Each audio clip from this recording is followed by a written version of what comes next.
அனைவருக்கும் தமிழ் புத்தாண்டு வாழ்த்துக்கள். இனிதே எல்லாமே நல்லபடியா நடக்கணும். நல்லா சந்தோஷமா இருங்க. ஹேப்பியா இருங்க.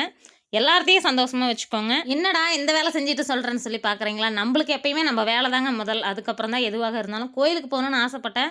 ஆனா போ முடியல. இன்னைக்கு கொஞ்சம் வேலை ஹெவியா இருக்குன்னு சொல்லியிருந்தாங்க. அதனால வேலைக்கு போலான்னு சொல்லிட்டு, நேத்து நம்ப சாம்பல் பூசணிக்காய் ஏத்தியிருந்தோம் இல்லைங்களா? அந்த காய் வந்து அப்படியே சுண்ணாம்பு மாரி புடிச்சிருச்சு. அதனால அத கிளீனா கழுவி அப்புறம் தண்ணி புடிக்கலான்னு புடிச்சேன். மாப்பழ, வாழை அப்படின்னு சொல்லி முக்கனி சொல்லுவோம் இல்லைங்களா? முக்கனி மரங்களும் அங்க இருந்து பலா மரத்துல வந்து காய் கீழயே நெறைய புடிச்சிருந்ததுங்களா, அதுலயும் சில காய்கள் எல்லாம் சின்னதாவே இருக்கிறப்ப பறிச்சு பொரியல் பண்ணிட்டாங்களாம்.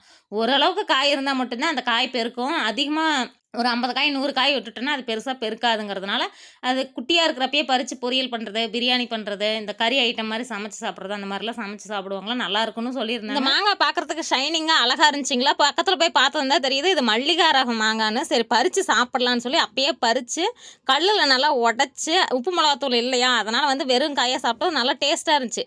சரி நம்ம மட்டும் சாப்பிட்டா எப்படின்னு சொல்லி நாய்க்குட்டிக்கு குடுத்தோங்களா, அது கடிச்சிருமோன்னு பயந்தேன். அது கடிக்கல நல்ல நாய்க்குட்டி.